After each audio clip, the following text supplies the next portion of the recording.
Shalom semua! Di dalam edisi Voice of Pentecost kali ini, kita akan membahas satu topik yang sangat menarik, yaitu teologi kemakmuran, benar atau salah. Mungkin banyak dari kita yang sering mendengar ada seseorang, suatu gereja atau pelayanan yang katanya menganut teologi kemakmuran. GBI Jalan Gatot Subroto pun tidak luput dari anggapan tersebut. Namun, perlu diketahui bahwa gereja kita sama sekali tidak menganut teologi kemakmuran. Supaya kita tidak terjebak di dalam pengajaran tersebut, mari kita sama-sama mempelajari dan memahami 4 hal mengenai hal kekayaan dari kitab Ulangan pasal 7 sampai 9, yaitu saat Tuhan mengajarkan kepada bangsa Israel selama di padang gurun. Yang pertama, kita tidak mengidentifikasikan diri kita berdasarkan kekayaan kita. Di dalam Ulangan 7 ayat 7 jelas mengajarkan bahwa Tuhanlah sebagai pencipta kita yang menentukan harga diri kita, bahwa kita adalah mulia dan berharga di matanya. Yang kedua, kita tidak mencari kenikmatan kita dari kekayaan. Raja Salomo jatuh karena melupakan kenikmatan bersama Tuhan dan mencari kenikmatan dari kesenangan duniawi yang didapat dari keberhasilannya. Pada dasarnya, Tuhan tidak melarang kita untuk menikmati berkat materi yang sudah Tuhan berikan, asalkan sesuai dengan kebenaran firman dan tuntunan Roh Kudus, serta tidak menempatkan kepuasan kita pada hal-hal yang bersifat materi. Jika tidak, kita akan terhilang dari rencana Tuhan atas hidup kita. Yang ketiga, kita tidak menaruh kekuatan kita pada kekayaan, karena uang seringkali membuat pemiliknya merasa memiliki kendali dan kekuatan. Uang juga dapat membelokkan rasa keadilan seseorang dan membuat pemiliknya merasa lebih berkuasa dari orang lain. Dan yang keempat, kita tidak mencari tujuan hidup dari kekayaan. Di dalam Matius 6 ayat 24 dan Lukas 16 ayat 13, Yesus menyatakan bahwa kita tidak dapat melayani dua tuan. Dan di dalam Ulangan 8 ayat 18 juga dengan jelas berkata bahwa Tuhanlah yang memberi kekuatan untuk menghasilkan kekayaan dan menggenapi perjanjian Abraham, yaitu berkat bagi Israel, supaya melalui Israel semua kaum juga dapat diberkati. Kita perlu mengerti 4 hal tersebut, supaya kita tidak dapat dengan mudah terbawa oleh pengajaran teologi kemakmuran. Karena teologi kemakmuran adalah suatu penyimpangan dari sebuah pengajaran Alkitab yang benar. Ingat, Tuhan mau kita sebagai anak-anaknya berhasil dan diberkati, namun melalui pengajaran yang benar. Supaya lebih jelas, mari kita sama-sama telaah 3 penyimpangan ajaran utama teologi kemakmuran. Ajaran yang pertama dikatakan bahwa Allah menginginkan semua anak-anaknya berhasil. Kalimat ini sebetulnya tidak salah, namun menjadi salah jika dipahami secara ekstrim, yaitu jika kita tidak diberkati atau berhasil, artinya kita bukanlah anak Tuhan. Padahal di dalam Yosua 1 ayat 8 dengan jelas mengajarkan bahwa tolak ukur menilai keberhasilan tidak dapat dinilai secara materi. Sebaliknya, untuk berhasil, kita juga perlu merenungkan, memperkatakan, dan melakukan firman Tuhan di dalam kehidupan kita. Selanjutnya, ajaran teologi kemakmuran yang kedua dikatakan penebusan Yesus di kayu salib adalah penebusan dari kemiskinan, penderitaan, dan sakit penyakit, di mana jika orang tersebut percaya sepenuhnya, maka tidak akan mengalami penderitaan. Tentu hal ini sangat menyimpang, karena teologi kemakmuran berpendapat jika kita mengalami kemiskinan, penderitaan, dan sakit penyakit, artinya kita belum menerima Tuhan di dalam hidup kita. Padahal sebenarnya Tuhan dapat mengizinkan kita mengalami penderitaan untuk membawa kita ke tujuan yang lebih besar, supaya kita dapat lebih lagi berharap pada Tuhan, menjaga hati kita, serta memurnikan motivasi hati kita. Sama seperti pandemi COVID-19 yang kita semua sedang alami. Saya percaya Tuhan mengizinkan hal ini terjadi untuk sebuah tujuan yang lebih besar dan supaya kita dapat lebih lagi mengalami peranan Roh Kudus di dalam hidup kita, yaitu sebagai pembawa hadirat Tuhan, pemberi kuasa dan kekuatan, serta penghibur di tengah penderitaan. Berikutnya, ajaran teologi kemakmuran yang ketiga adalah mengklaim apa saja yang kita inginkan karena semua kekayaan Allah tersedia bagi kita di dalam Kristus.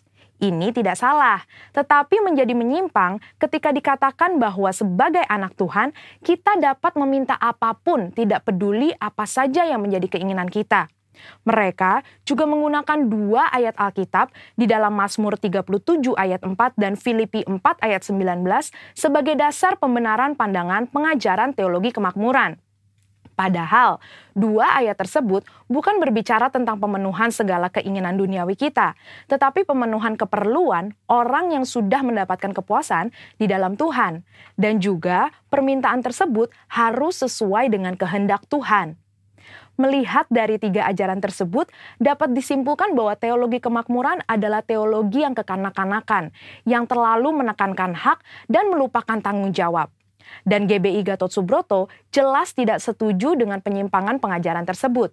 Namun, kita perlu percaya bahwa Tuhan sangat ingin memberkati kita berlimpah-limpah, supaya kita dapat menjadi berkat bagi orang lain, serta menyelesaikan amanat agung Tuhan Yesus dan pekerjaan Tuhan di bumi. Saudara-saudara, untuk penjelasan lebih lengkapnya dari tim teologi kami, jangan lupa buka link yang ada di atas atau scan barcode yang tersedia. Tuhan Yesus memberkati.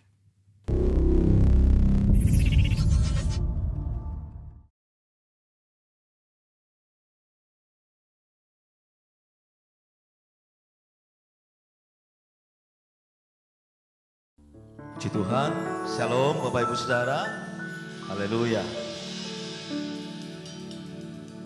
Berapa banyak saudara yang siap menikmati hadirat Tuhan hari ini? Boleh lambaikan tangan saudara, jemaat yang ada di rumah. Haleluya. Mari sama-sama kita siapkan hati kita Bapak Ibu Saudara. Kita nyembah Tuhan, kita memuji Tuhan. Kita bersyukur.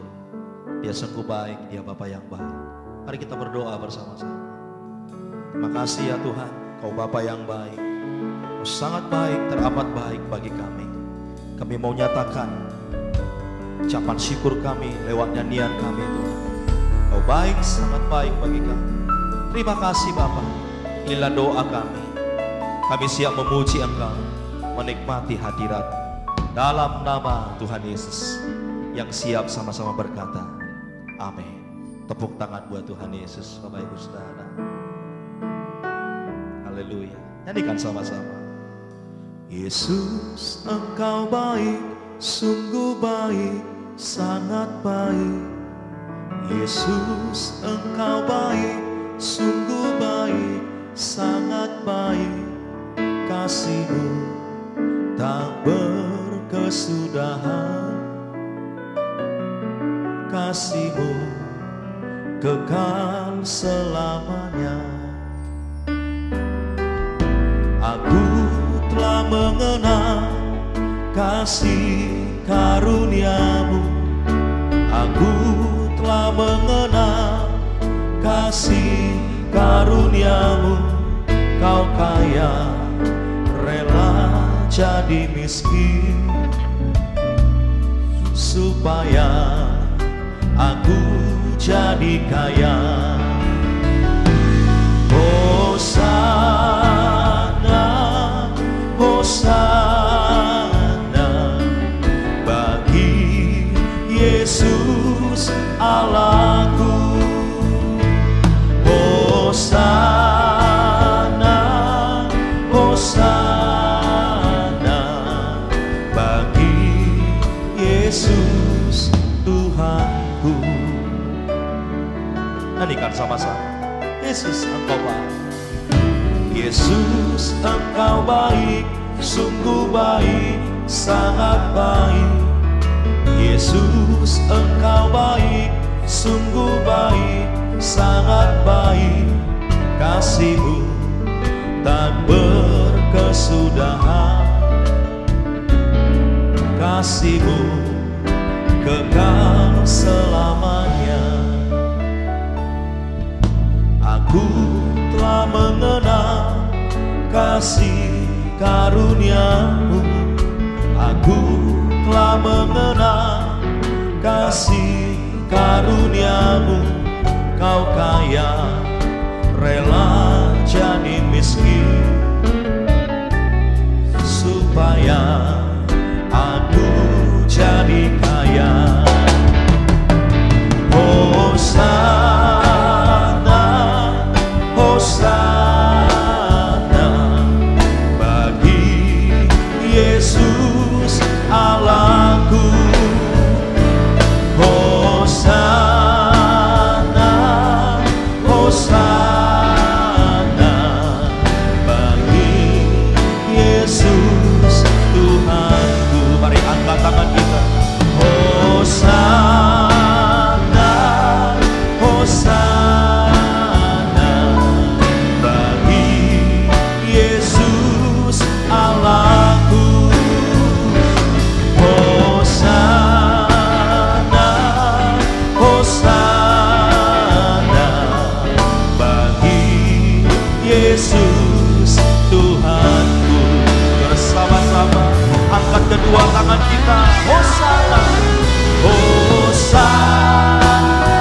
Berikan tepuk tangan buat Tuhan Yesus.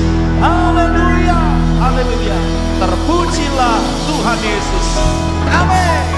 Tepuk tangan buat Tuhan Yesus, Bapak Ibu Saudara. Berapa banyak saudara yang mau naikkan syukur lebih lagi buat Tuhan? Lambaikan tangan saudara, jemaat yang ada di rumah. Sorak-sorai katakan, "Wuh!" Sebab kasih Tuhan begitu sempurna dalam hidup kita. Yang percaya setuju katakan, amin. Haleluya. Mari kita menari bersuka cita untuk Tuhan Yesus. Haleluya.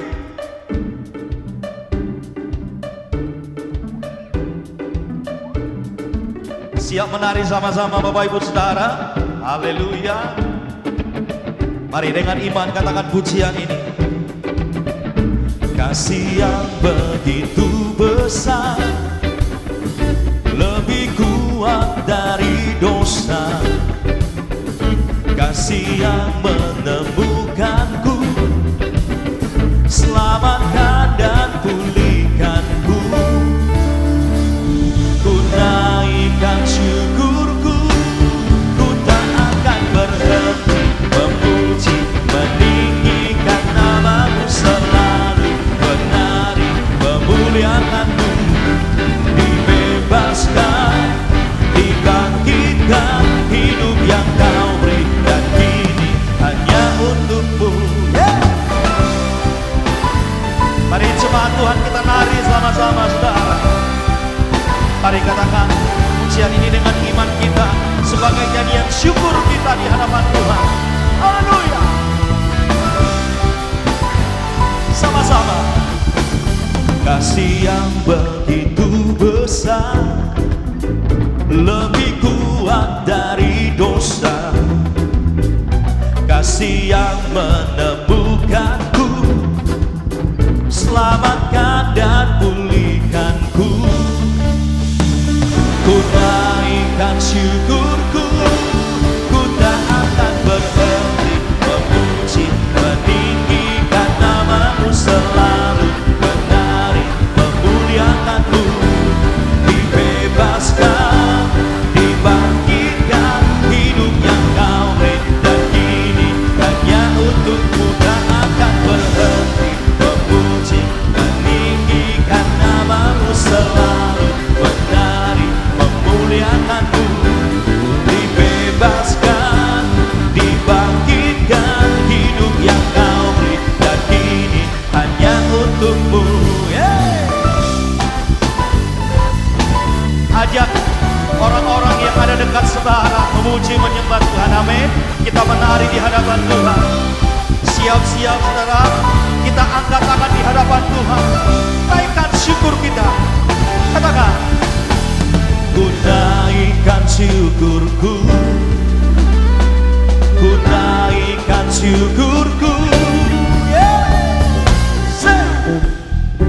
Semua memuji Tuhan. Musik memuji Tuhan. Saudara yang ada di rumah memuji Tuhan. Haleluya. Segala yang bernapas memuji, memuliakan nama Tuhan. Haleluya. Sama-sama. Tak akan berhenti memuji, meninggikan namamu selalu, menari, memuliakanmu. Dibebaskan, dibangkitkan, hidup yang kau beri dan kini hanya untukmu. Hidup yang kau beri dan kini hanya untukmu. Hidup yang kau beri dan kini hanya untukmu. Tepuk tangan buat Tuhan Yesus. Haleluya. Wow, kasihnya begitu besar buat saudara dan saya. Yang setuju katakan amin. Mari angkat kedua tangan kita Bapak Ibu Saudara jemaat Tuhan yang ada di rumah. Yesus lebih berharga dari segalanya. Inilah doa kami Tuhan. Nyanyian kami, pujian kami kepadamu. Firman-Mu begitu berharga dalam hidup kami Tuhan. Terima kasih Bapa. Kau begitu berharga, Kau begitu mulia, setiap kali Kau punya cara untuk menolongku.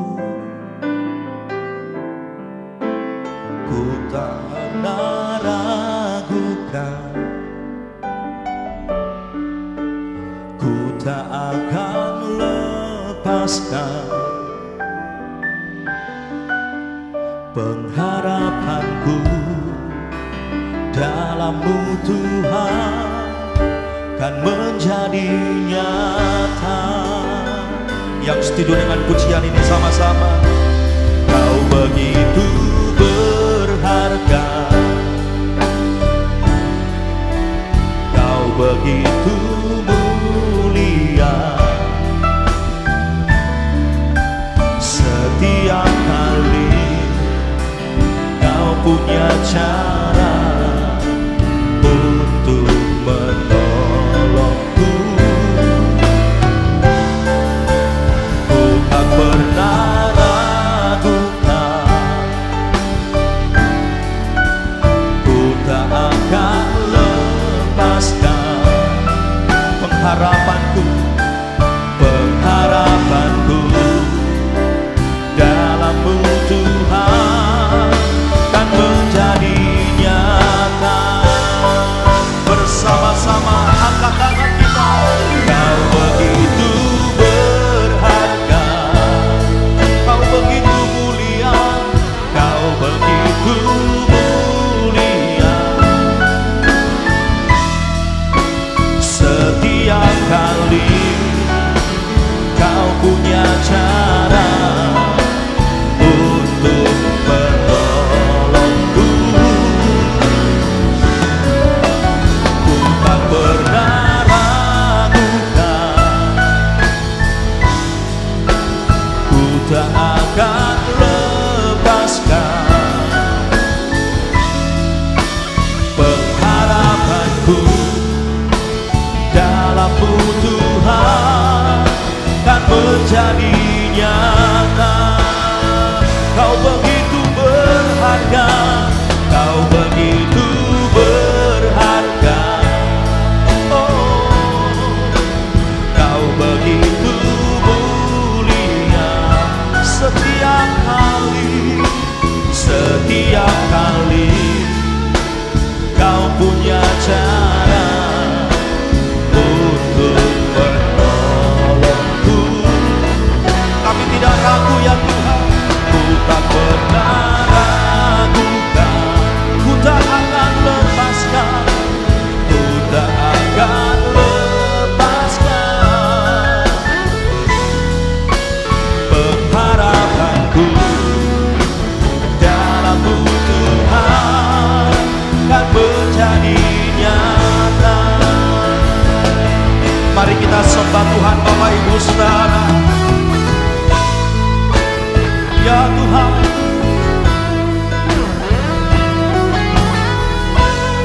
Kau lebih berharga dari segalanya Tuhan. Terima kasih Tuhan, Kau penolong dalam hidup kami, Kau penolong dalam hidup kami. Oh, ku percaya janji-Mu Tuhan. Oh, haleluya. Lebih lagi sembah Dia, Yesus Tuhan.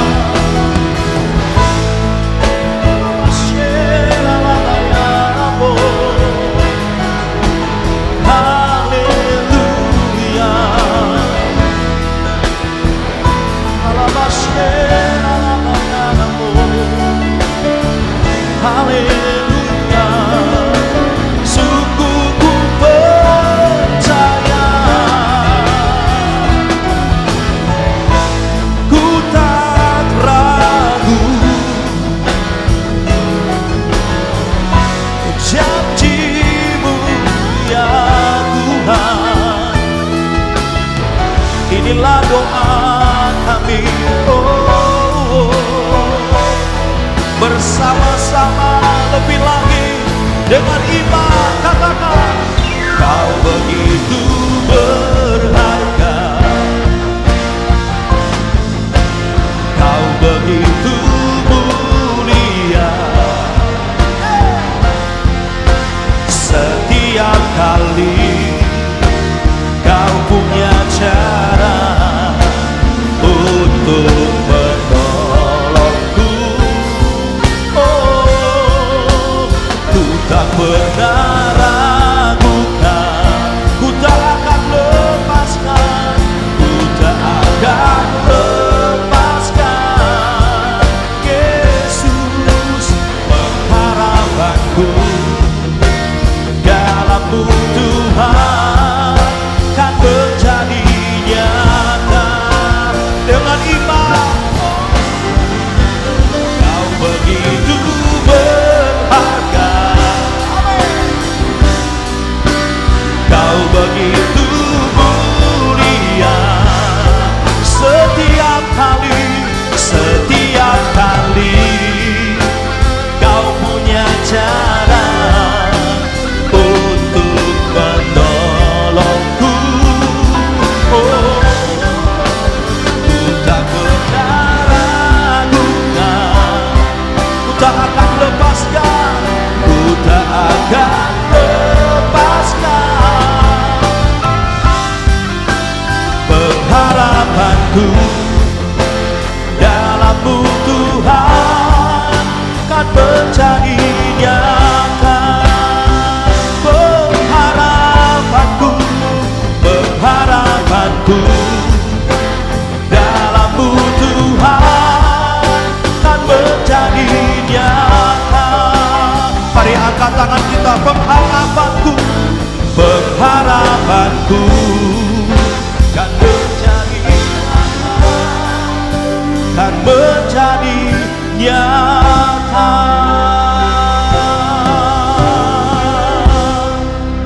Haleluya.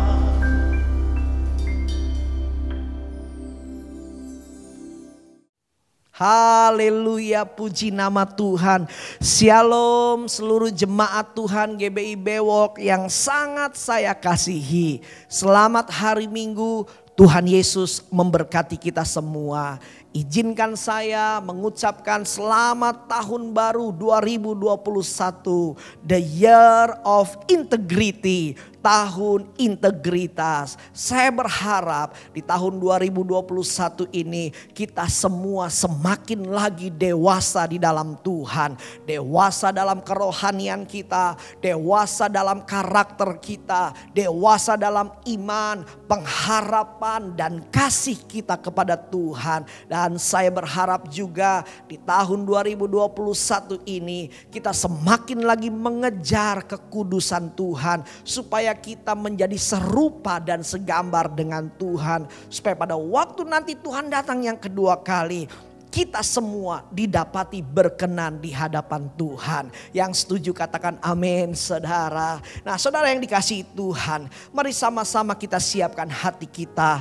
Hari ini kita akan sama-sama belajar satu kebenaran firman Tuhan dengan satu tema, jangan menyerah. Saya ulangi sekali lagi, jangan menyerah. Saudara yang dikasihi Tuhan, hari-hari ini ada begitu banyak orang yang menyerah dalam perjalanan kehidupannya. Hari-hari ini ada begitu banyak orang tanpa terkecuali anak-anak Tuhan sedang mengalami yang namanya keputusasaan. Ada begitu banyak orang yang sedang mengalami putus pengharapan karena situasi, kondisi, proses kehidupan yang semakin hari semakin berat menimpa kita semua.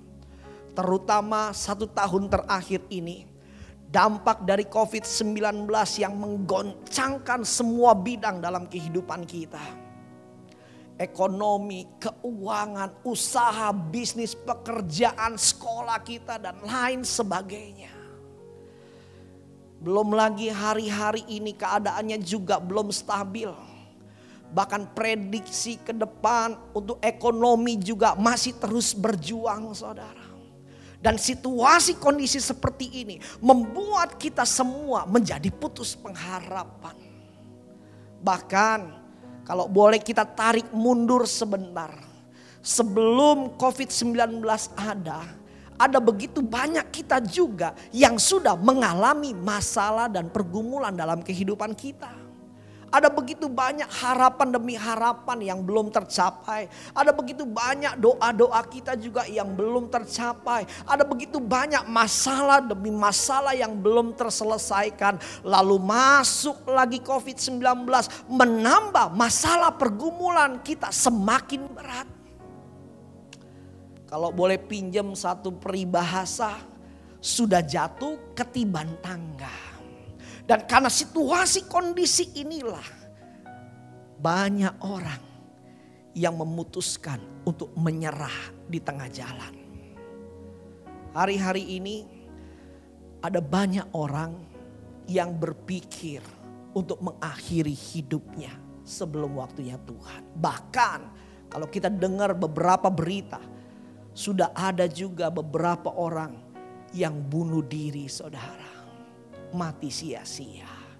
Kenapa? Sekali lagi karena mereka putus pengharapan. Nah saudara yang dikasihi Tuhan, kita tahu apa yang kita alami hari-hari ini. Semuanya berbicara proses kehidupan. Saudara yang dikasihi Tuhan, setiap orang dalam kehidupan ini pasti akan melewati proses dalam kehidupannya. Seorang pecundang memutuskan menyerah di tengah jalan. Tetapi seorang pemenang, dia memilih untuk tetap menjalani proses itu dengan setia. Saudara, apapun prosesnya, masalah, tantangan, pergumulannya, kita sebagai anak-anak Tuhan harus tetap menghadapinya. Setuju, katakan amin saudara.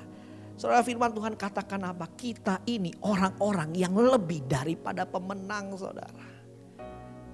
Satu kali dalam Alkitab ada satu kisah seorang wanita yang bernama Hagar. Pada waktu itu Hagar merasa dirinya ditindas oleh nyonyanya Sarah. Dan satu kali Hagar memutuskan untuk lari dari rumah nyonyanya saudara.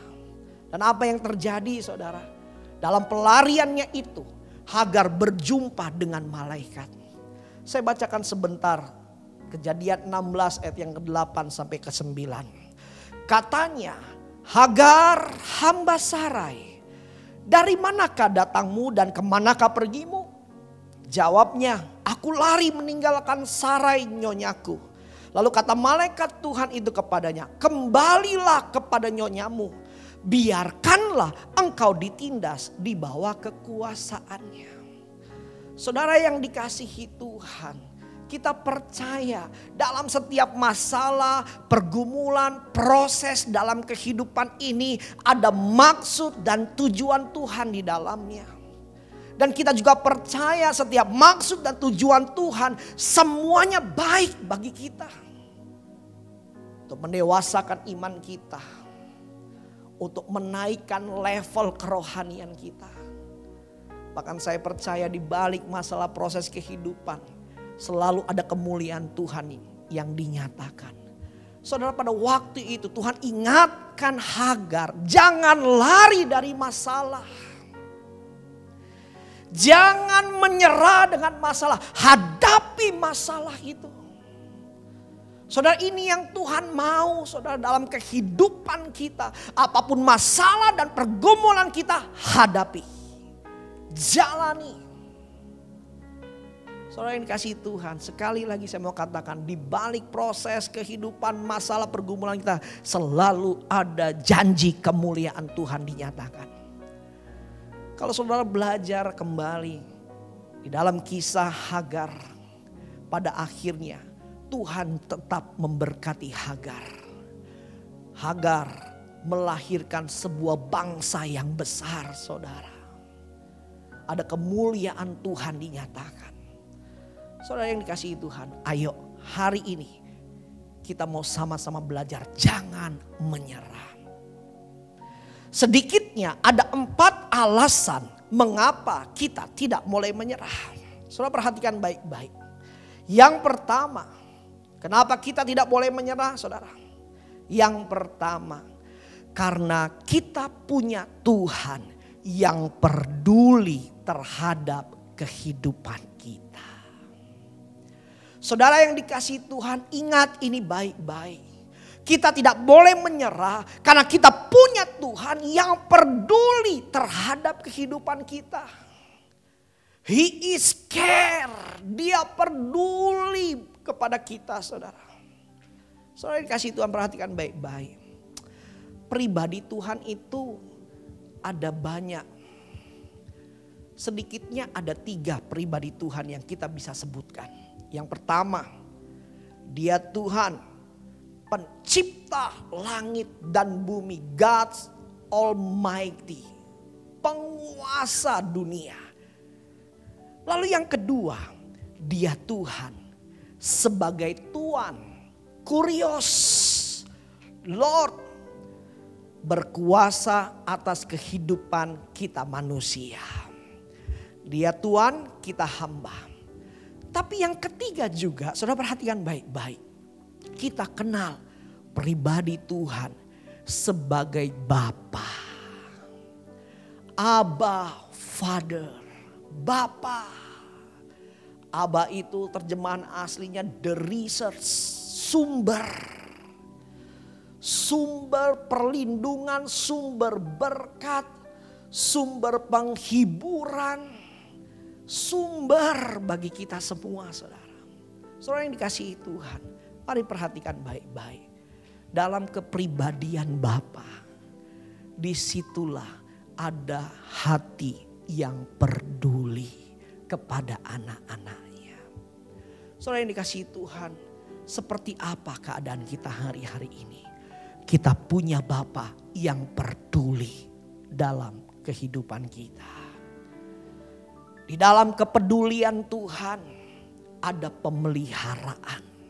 Di dalam kepedulian Tuhan ada belas kasihan, saudara. Tuhan tidak pernah membiarkan kita kelaparan. Tuhan tidak pernah membiarkan kita jatuh sampai tergeletak.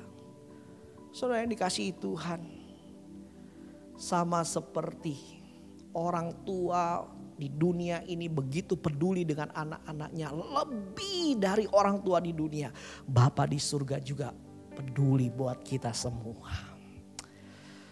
Matius 7 ayat yang ke-11 dikatakan demikian. Jadi jika kamu yang jahat tahu memberi pemberian yang baik kepada anak-anakmu, apalagi Bapamu yang di surga, Ia akan memberikan yang baik kepada mereka yang meminta kepadanya. Saudara yang dikasihi Tuhan, dengar baik-baik. Kebanggaan dari seorang bapa atau kebanggaan dari orang tua adalah pada waktu dia bisa memberikan yang terbaik kepada anak-anaknya. Setuju, katakan amin, saudara. Ketika seorang ayah bisa menyekolahkan anaknya sampai sekolah tinggi, itu satu kebanggaan bagi seorang ayah. Ketika seorang ibu bisa membesarkan anaknya, merawat anaknya dari kecil sampai dewasa, itu satu kebanggaan buat seorang ibu, buat suami, istri, orang tua, saudara. Terlebih lagi Bapa. Satu kebanggaan Bapa adalah waktu dia bisa memelihara kehidupan kita dengan sempurna. Saudara, hari-hari ini jangan menyerah. Kita punya Tuhan sebagai Bapa yang peduli dalam kehidupan kita. Mazmur 103 ayat yang ke-13 sampai 14. Seperti Bapa sayang kepada anak-anaknya, demikian Tuhan sayang kepada orang-orang yang takut akan Dia. Sebab Dia sendiri tahu apa kita. Dia ingat bahwa kita ini debu. Saudara yang dikasihi Tuhan, seperti Bapa sayang kepada anak-anaknya. Saudara, Dia peduli dalam segala situasi keadaan yang kita alami. Dia peduli akan kebutuhan kita di saat kita mengalami kekurangan. Dia peduli pada saat kita mengalami luka, kekecewaan dalam kehidupan kita. Dia peduli pada waktu kita juga sedang mengalami sakit, penyakit di dalam kehidupan kita. Dia peduli ketika rumah tangga kita mengalami pergumulan masalah. Dia peduli ketika perjalanan kehidupan kita ada begitu banyak tantangan dan rintangan dalam segala hal. Dia peduli, saudara. Amin, saudara.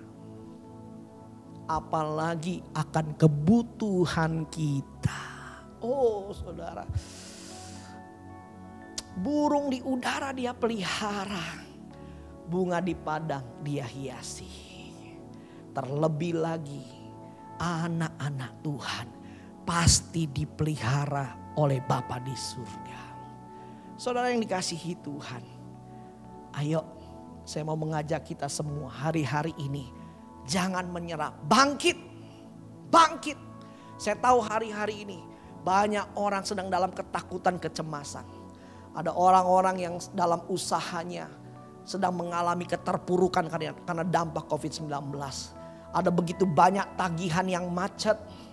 Ada begitu banyak juga hutang yang belum terbayarkan.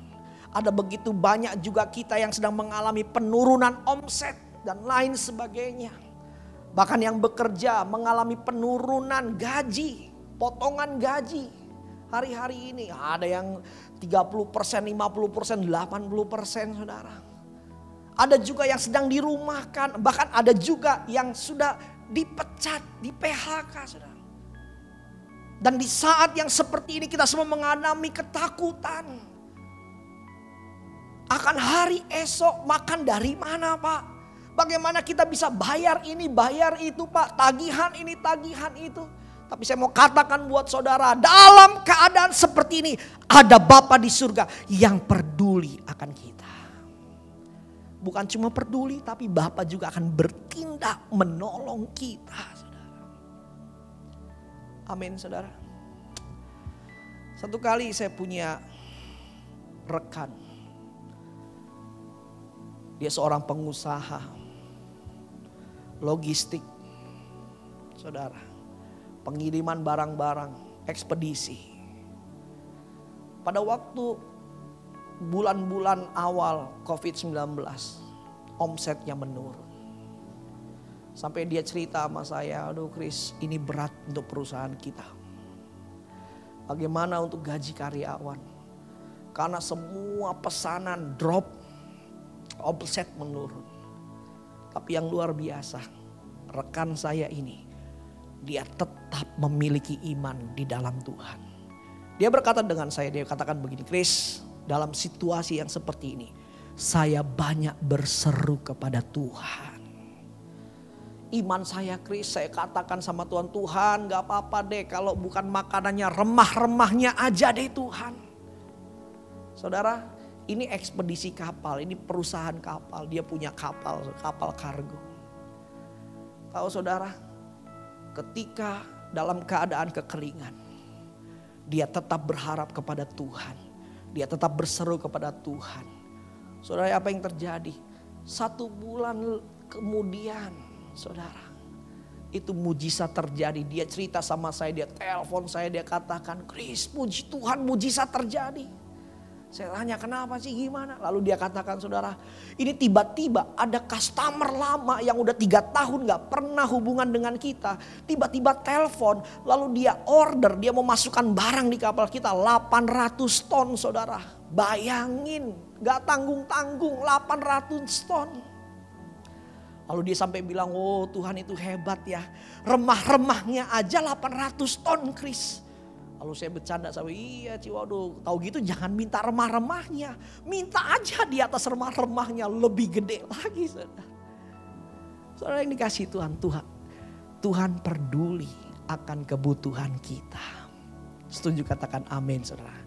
Di padang gurun sekalipun umat Israel tetap dipelihara Tuhan. Umat Israel tetap diberi makan sama Tuhan. Setiap hari roti mana daging dari langit turun buat mereka saudara. Kenapa? Karena ada belas kasihan Tuhan.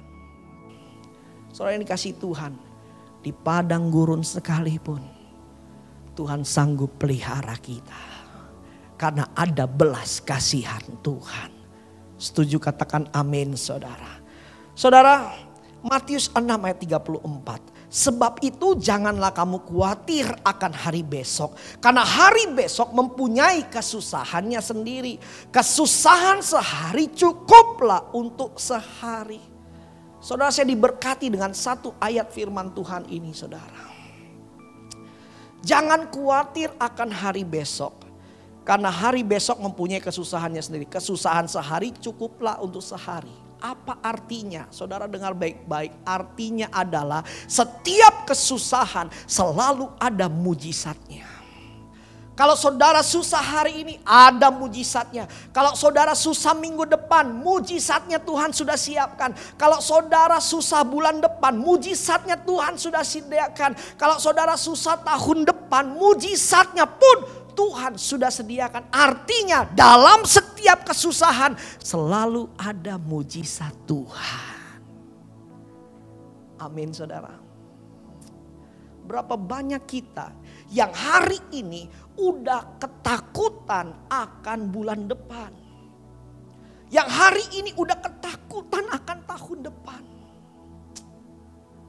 Saudara, saya masih punya angsuran KPR rumah. Masa COVID-19 saya ikut relaksasi saudara. Ditangguhkan. Tapi di tahun depan bulan yang ke-12 saya harus bayar penuh apa yang ditangguhkan. Secara manusia takut. Tapi saya pegang firman Tuhan. Kesusahan satu hari cukuplah untuk satu hari. Saya percaya. Di bulan yang ke-12 pun nanti pasti ada mujizat Tuhan buat saya. Amin. Tiap hari saya masih dipelihara Tuhan. Makan, minum, pakai tidak kekurangan. Ayo bangkit. Jangan menyerah. Jangan menyerah. Lalu yang kedua. Alasan untuk kita tidak boleh menyerah. Kalau yang pertama tadi karena Tuhan peduli. Yang kedua karena Tuhan menyertai hidup kita. Saudara yang dikasihi Tuhan. Kita punya Tuhan yang Immanuel. Allah yang selalu menyertai kita. Dalam setiap kondisi keadaan kita. Bukan hanya dalam keadaan kita senang. Tapi dalam keadaan kita susah sekalipun. Dia tetap ada buat kita. Bahkan Alkitab juga mencatat pribadi Allah dikatakan apa? He is Alpha and Omega. Dia Tuhan yang awal dan yang akhir saudara. Bicara apa? Bicara begini saudara, Tuhan di depan, kita di tengah dan Tuhan juga ada di belakang kita. Tuhan mengawal perjalanan kehidupan kita. Bahkan firman-Nya juga berkata apa saudara?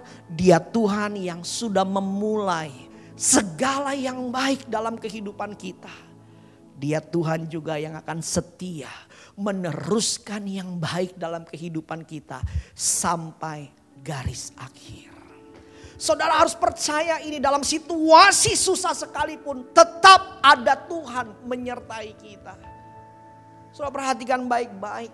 Tokoh-tokoh di dalam Alkitab dalam keadaan sulit, dalam keadaan sukar, mereka tetap kuat karena tetap disertai Tuhan.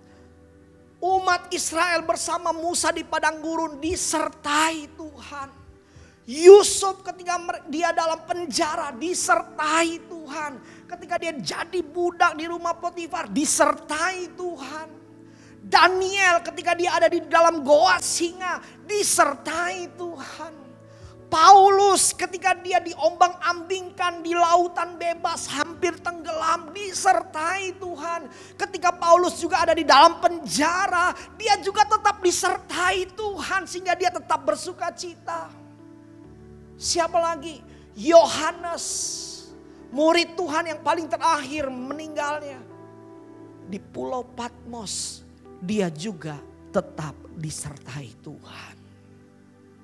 Pulau Patmos itu disebut pulau iblis. Kenapa? Karena pulau yang sangat menakutkan. Di dalam pulaunya penuh dengan hutan rimba saudara. dan dianalisa tidak ada satu orang pun yang bisa bertahan di pulau tersebut. Tapi Yohanes bisa bertahan karena ada Tuhan menyertainya. Ada di posisi mana hidup saudara hari ini? Apakah engkau berada dalam posisinya Yusuf? Yang semakin hari kok semakin turun ya Pak. Gak ada terobosan kelihatan. Semakin hari semakin tertindas ya Pak. Apakah saudara seperti Daniel di dalam goa singa dalam keadaan yang terjepit? Maju mundur kena. Maju ada singa, mundur ada tembok. Apakah saudara berada seperti Paulus yang hampir setiap hari hidupnya mengalami pergumulan, kesusahan, penderitaan? Atau seperti Yohanes dalam keadaan sunyi tersendiri? Tapi saya mau katakan buat saudara, dalam situasi seperti ini pun Tuhan tetap ada buat kita. Saudara, kita harus yakin bahwa Tuhan selalu menyertai kita. Yang menjadi masalah dan pertanyaan besar dalam kehidupan kita bukanlah apakah Tuhan menyertai kita. Tetapi yang menjadi masalah dalam kehidupan kita, pertanyaannya adalah apakah kita beserta dengan Tuhan. Amin. Apakah saudara tetap berseru kepada Tuhan? Apakah saudara tetap mencari Tuhan? Apakah saudara tetap setia intim dengan Tuhan? Atau sebaliknya kita menjadi mundur bahkan menjauh dari Tuhan? Tuhan tidak pernah tinggalkan kita saudara. Karena Dia Immanuel. Amin. Lalu yang ketiga, alasan mengapa kita tidak boleh menyerah dalam hidup ini. Yang ketiga, karena Tuhan punya destiny dalam kehidupan kita. Yohanes 15 ayat yang ke-16, bukan kamu yang memilih aku, tetapi akulah yang memilih kamu. Dan aku telah menetapkan kamu supaya kamu pergi dan menghasilkan buah. Dan buahmu itu tetap, supaya apa yang kamu minta kepada Bapa dalam namaku diberikannya kepadamu. Saudara yang dikasihi Tuhan, setiap kita manusia dilahirkan dengan maksud dan tujuan Tuhan. Ada destiny Tuhan dalam kehidupan kita. Tidak ada manusia yang lahir ke dunia ini secara kebetulan. Tidak ada. Semua ada panggilan Tuhan dalam hidupnya. Semua ada tugas Tuhan dalam kehidupannya. Apa artinya? Artinya saudara, hidup kita berguna. Saya mau katakan kepada setiap kita semua. Seperti apapun kondisi kita hari ini. Seperti apapun kehidupan saudara, latar belakang hidup saudara. Saya mau katakan buat saudara, kita berguna di mata Tuhan. Kalau saudara mengerti akan hal ini, bahwa hidup kita berguna di mata Tuhan, hidup kita dipakai untuk menjadi berkat bagi banyak orang, maka saudara tidak akan mudah menyerah. Amin saudara. Saudara, sebagai suami engkau suami yang berguna, sebagai istri-istri yang berguna, sebagai anak-anak yang berguna saudara. Destiny Tuhan itu ada dua, secara general dan secara spesifik. Tuhan bisa pakai hidup kita secara general, secara luas. Dalam bidang-bidang yang Tuhan percayakan dalam hidup kita. Tapi ada juga secara spesifik, kita dipanggil khusus. Kau yang dipanggil menjadi hamba Tuhan, pelayan Tuhan. Saya mau beritahu buat saudara. Saudara berguna. Beberapa waktu lalu ada seorang istri, seorang ibu rumah tangga. Dia cerita kepada saya. Pada waktu itu dia sakit COVID-19 saudara. Dan dia cerita dalam kehidupannya ini, dia ini menanggung beban keluarganya. Bukan cuma menanggung beban suami, anak, kebutuhan-kebutuhan mereka. tapi juga menanggung biaya kebutuhan dari orang tuanya. Karena orang tuanya sudah tidak bekerja. Lalu dalam keadaan sakit COVID-19, dalam keadaan dia lemah tubuhnya saudara. Dia cerita, dia sempat berkata kepada Tuhan, dia bilang, Tuhan jangan ambil hidup saya dulu ya Tuhan. Karena nanti kalau saya mati Tuhan, siapa yang mau urus orang tua saya? Siapa yang mau urus anak dan suami saya? Dia berkata demikian saudara. Saudara yang dikasihi Tuhan, saya mau beritahu, kita semua berguna bagi orang lain. Terutama bagi anggota keluarga kita. Kalau saudara menyerah, maka keluargamu pun juga pasti akan menyerah. Kalau engkau sebagai suami putus asa, istri dan anak-anakmu pun juga akan menjadi lemah. Kalau engkau sebagai istri putus asa, menyerah, suami dan anak-anakmu juga pasti menyerah. Ayo bangkit hari-hari ini. Bangkit, kita semua berguna. Amin. Yang hamba-hamba Tuhan, yang pelayan-pelayan Tuhan, pegang janji Tuhan. Tuhan menyertai kita.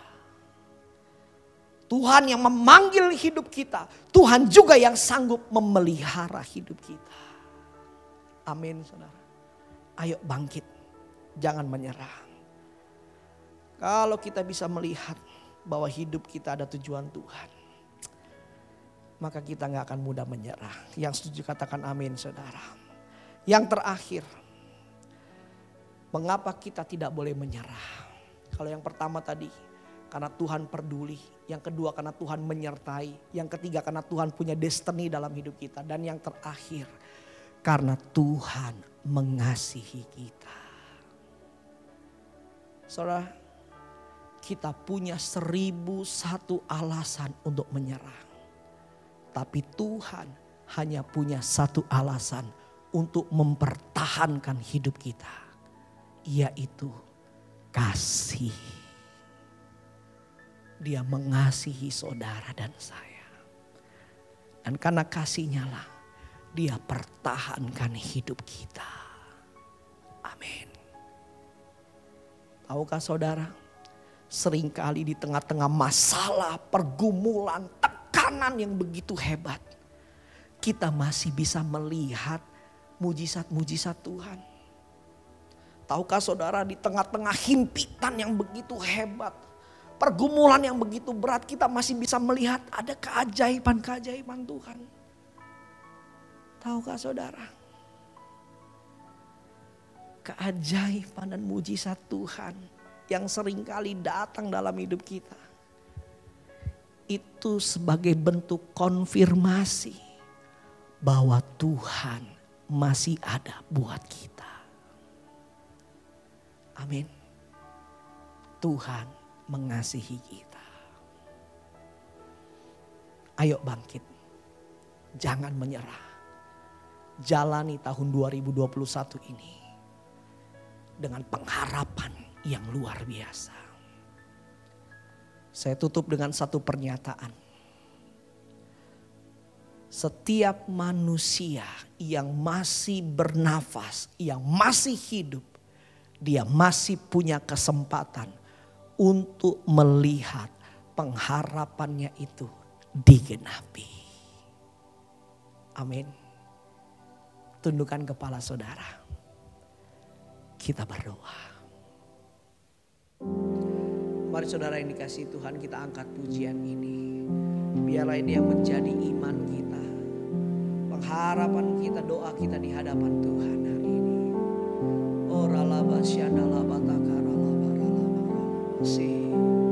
Sekalipun ku berjalan dalam lembah kelam, namun tangan-Mu selalu menopang hidupku.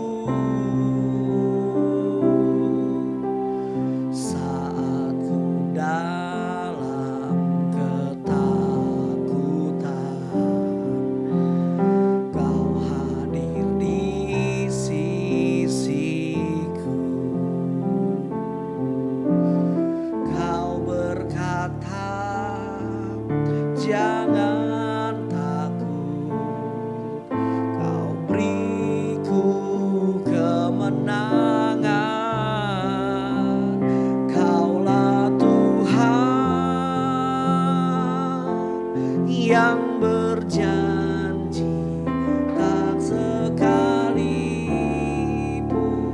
kau ingkari. Kesetiaanmu sungguh terbukti di sepanjang hidupku, untuk selamanya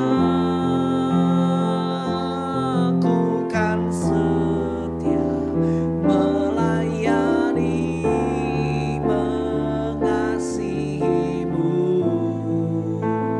Tiada Tuhan sepertimu, Yesus.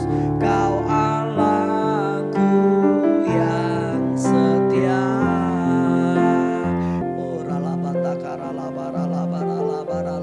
Mari kita angkat tangan di hadapan Tuhan.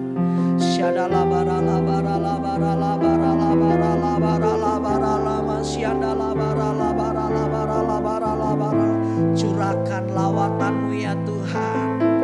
Curahkan jamahan Roh-Mu ya Tuhan atas anak-anak-Mu ya Tuhan, di rumah-rumah ya Tuhan saat ini ya Tuhan. Tuhan jamah keluarga-keluarga, jamah ya Tuhan istri-istri, anak-anak, suami-suami, jamah ya Tuhan, orang tua yang ada Tuhan, jamah dalam nama Yesus, jamah dalam nama Yesus Tuhan. Kami yang kehilangan pengharapan, kami yang putus asa, Tuhan kuatkan kembali setiap kami. Tuhan bangkitkan kami kembali ya Tuhan.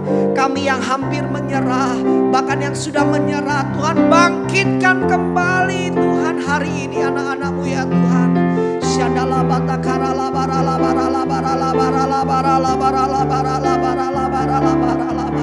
Jangan biarkan di antara kami ada yang berhenti di tengah jalan. Jangan biarkan di antara kami ada yang gugur di tengah jalan ya Tuhan. Bangkitkan iman pengharapan kami ya Tuhan. Karena kami tahu kami punya Tuhan yang peduli dalam hidup kami. Kami punya Tuhan yang selalu menyertai kami. Kami punya Tuhan yang ada memiliki destiny bagi hidup kami. Kami juga punya Tuhan yang sangat mengasihi kami. Tuhan bangkitkan kami anak-anak-Mu ya Tuhan. Bangkitkan kami ya Tuhan. Keluarga-keluarga, oh bangkitkan ya Tuhan. Pengusaha-pengusaha, karyawan-karyawan ya Tuhan. Anak-anak sekolah, anak-anak muda, Tuhan bangkitkan. Anak-anak youth, anak-anak remaja, Tuhan bangkitkan dalam nama Yesus. Bahkan juga hamba-hamba Tuhan, pelayan-pelayan Tuhan, pengerja-pengerja di gereja ya Tuhan. Tuhan bangkitkan, Tuhan kuatkan kami semua ya Tuhan.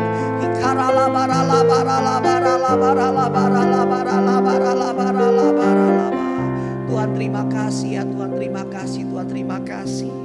Engkau selalu mempertahankan hidup kami Tuhan. Terima kasih ya Tuhan, terima kasih. Engkau mengasihi kami semua Tuhan. Jemaat-Mu ya Tuhan, umat-umat-Mu ya Tuhan. Terima kasih Bapa, terima kasih Tuhan. Kemenangan demi kemenangan menjadi bagian setiap kami. Terima kasih Bapa. Ini doa kami, ini syukur kami. Dalam nama Tuhan Yesus kami berdoa. Haleluya, haleluya. Sama-sama kita katakan amin.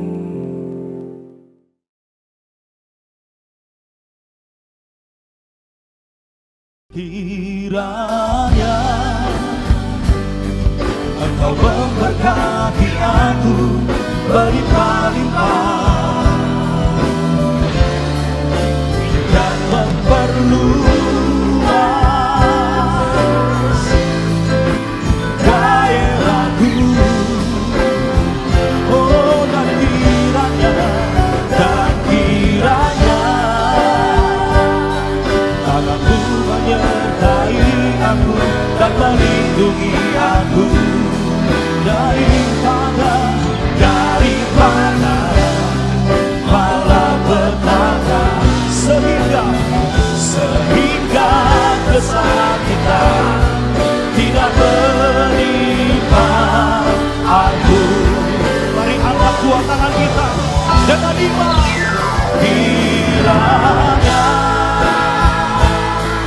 Engkau memberkati aku melimpah-limpah dan memperluas daerahku dan kiranya tanganmu menyertai aku dan melindungi aku daripada maulah petaka sehingga haleluya tidak menimpa aku sehingga kesakitan tidak menimpa. Sekali lagi sama-sama dengan iman, sehingga kesakitan tidak menimpa aku.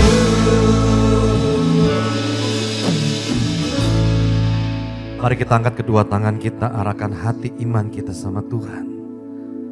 Kami terima dimensi yang baru atas hidup kami, kesehatan, usaha, pekerjaan, studi, pelayanan. Sebab kasih yang limpah dari Allah Bapa buat hidup kami naik bukan turun, jadi kepala bukan jadi ekor. Cinta kasih anak yang tunggal Tuhan Kristus membuat perjalanan hidup kami pasti beruntung dan berhasil. Keluarga, rumah tangga kami disebut berbahagia. Persekutuan kuasa Roh Kudus menjadikan kita menjadi garam dan terang dunia, menjadi saksi Yesus yang sempurna sampai Tuhan datang menjemput kita di awan permai, bahkan sampai selama-lamanya. Kita yang percaya terima berkat Tuhan dan mau jadi berkat, sama-sama katakan amin. Tuhan Yesus memberkati kita semua berlimpah-limpah. Shalom.